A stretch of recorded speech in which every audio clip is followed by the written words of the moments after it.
Question number है 4। Question number 4 बेटा आपने सिर्फ इसका क्वेश्चन नंबर 4 करना है।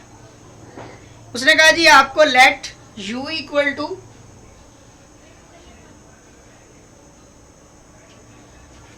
1 2 3 4 5 6 7 8 9 10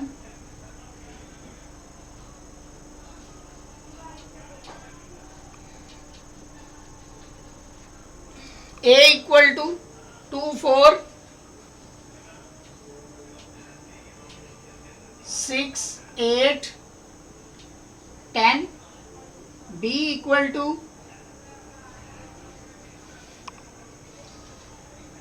1 2 3 4 5 1 2 3 4 5 और c इक्वल टू आपके पास है 1 3 5 7 9।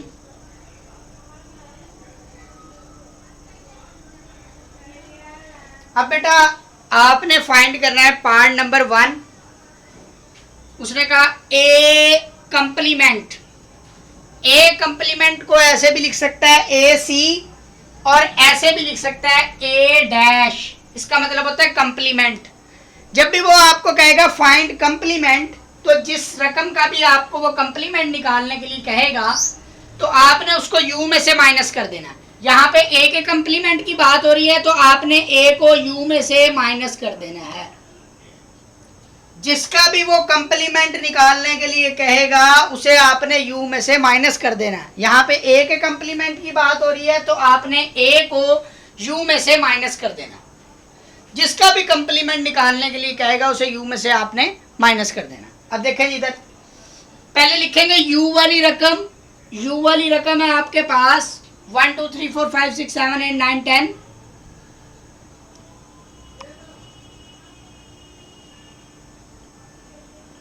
माइनस फिर उसके बाद है ए वाली रकम 2 4 6 8 10 माइनस। अब देखें जी सेटों के अंदर माइनस कैसे करते हैं। माइनस करने का तरीकेकार देखें। 2 से 2 कैंसल आउट हो जाएगा, 4 से 4 कट जाएगा, 6 से 6 कट जाएगा, 8 से 8 कट जाएगा, 10 से 10 कट जाएगा। बाकी जो पहले सेट में बचेगा वो आपने लिखना है। दूसरे सेट में बचने वाला कुछ नहीं लिखना आपने पहले सेट में जो बचेगा आपने वो लिखना। ये माइनस करने का तरीका है। जब भी माइनस लगा हो आपने ऐसे माइनस करना है। जो दोनों के अंदर हो उसे आपने काट देना है और जो बच जाएगा पहले सेट वाला, पहले सेट में जो बचेगा आपने वो लिखना है। सिर्फ पहले सेट वाला, दूसरे सेट का नहीं लिखना। ये आपके पास ए का कंप्लीमेंट आ गया। इसके बाद आपके पास नेक्स्ट क्वेश्चन है सेकंड पार्ट। वो कह रहा है फाइंड बी कंप्लीमेंट। बी का कंप्लीमेंट निकालने सेकंड पार्ट।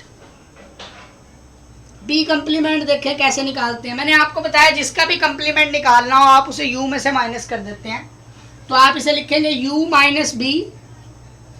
u की वैल्यू लिखें 1 2 3 4 5 6 7 8 9 और 10 माइनस b की वैल्यू लिखें। b की वैल्यू है आपके पास 1 2 3 4 5। काट दें इन्हें। 1 से 1 कैंसिल, 2 से 2 कैंसिल, 3 से 3 कैंसिल, 4 से 4 कैंसिल, 5 से 5 कैंसिल। अच्छा आपने बेटा काटना नहीं है, बस आपने अपने माइंड में रखना है। मैं ये काट रहा हूं आपको सिर्फ समझाने के लिए। पीछे जो पहले सेट में जो बच जाएगा वो आपने लिखना है 6 7 8 9 और 10। ये आपके पास बी कंप्लीमेंट आ गया। इसके बाद है A union B. A union B निकाल लें। देखें जी ए यूनियन बी कैसे आप निकाल लेंगे। Third part A union B कैसे निकालते हैं हम। पहले आपने ए की वैल्यू लिखनी है। ए की वैल्यू है 2 4 6 8 10 यूनियन। फिर बी की कीमत लिखनी है 1 2 3 4 5 देखिए बेटा कैसे यूनियन लेते हैं। यूनियन लेने का तरीका तरतीब से, यूनियन लेती दफा आपने तरतीब से गिनती लिखनी है जो दोनों सेटों में मौजूद हो। कैसे तरतीब से गिनती लिखता हूं? 1 है इसमें, 2 दोनों में है। अच्छा, जो दोनों में हो, जो एलिमेंट दोनों में मौजूद हो तो उसको आपने एक बार लिखना है 2, फिर 3 4 दोनों में है एक बार लिखोगे, 5 6 7 नहीं है दोनों में से किसी में भी 7 नहीं लिखेंगे, 8 10 आपने दोनों के एलिमेंट लिखने हैं। यूनियन लेती दफा आपने दोनों के एलिमेंट्स तरतीब से लिखने हैं और जो वर्ड रिपीट हो रहा हो, जो एलिमेंट रिपीट हो रहा हो, जो नंबर रिपीट हो रहा हो दोनों सेटों में मौजूद हो उसे एक बार लिखना है। यह यूनियन लेने का तरीका। आपको इस पूरे चैप्टर के अंदर 3 तरीकेकार आने चाहिए: यूनियन, इंटरसेक्शन और माइनस करने का तरीका। अगर आपको ये 3 तरीकेकार आते हैं तो आप समझ लें कि आपको सेट आ गए। माइनस कैसे करते हैं? माइनस करने का तरीका पिछले सवाल में मैंने बताया कि दोनों के अंदर जो एलिमेंट्स हो उन्हें आप काट दें, जो बाकी बच जाए पहले सेट में जो बचेगा वो आपने लिखना। दूसरे सेट में अगर कुछ भी बच जाए उसे आपने नहीं लिखना, पहले सेट में जो बचेगा वो आपने लिखना। फिर उसके बाद यूनियन में क्या करते हैं? दोनों के एलिमेंट्स उठा के लिख लेते हैं, तरतीब से लिखते हैं और अगर कोई एलिमेंट रिपीट हो रहा हो तो उसे एक बार लिखते हैं। फिर इसके बाद आपके पास नेक्स्ट क्वेश्चन है जी 5th पार्ट।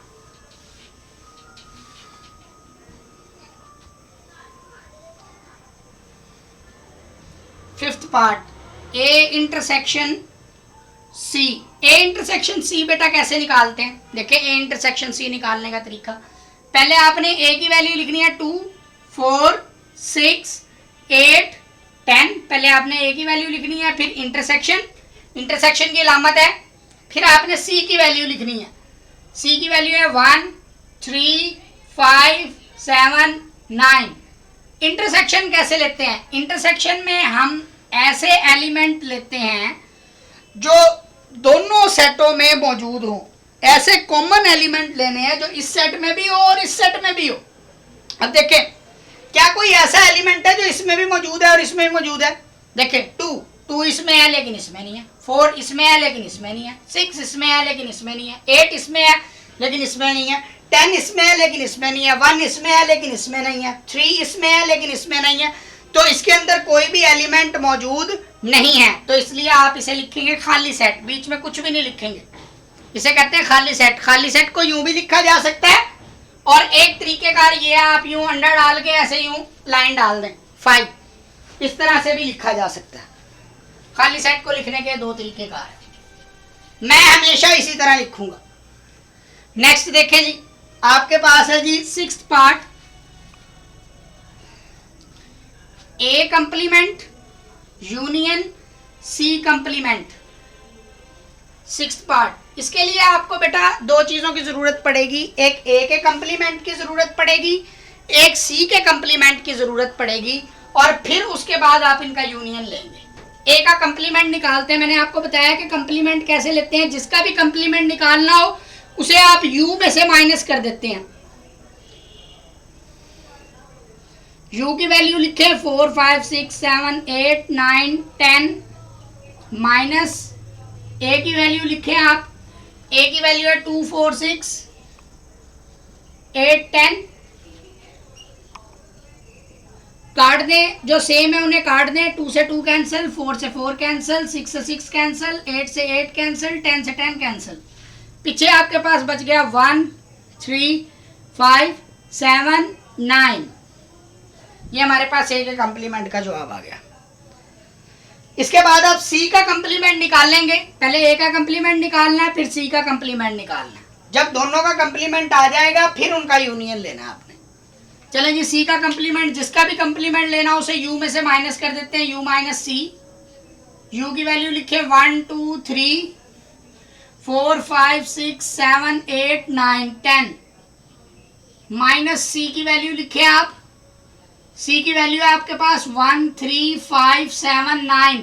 जो सेम है उन्हें काट दें, जो बाकी पहले सेट में बच जाएंगे वो लिखे 1 है, कट जाएगा, 2 रह जाएगा, 4 6 8 और 10।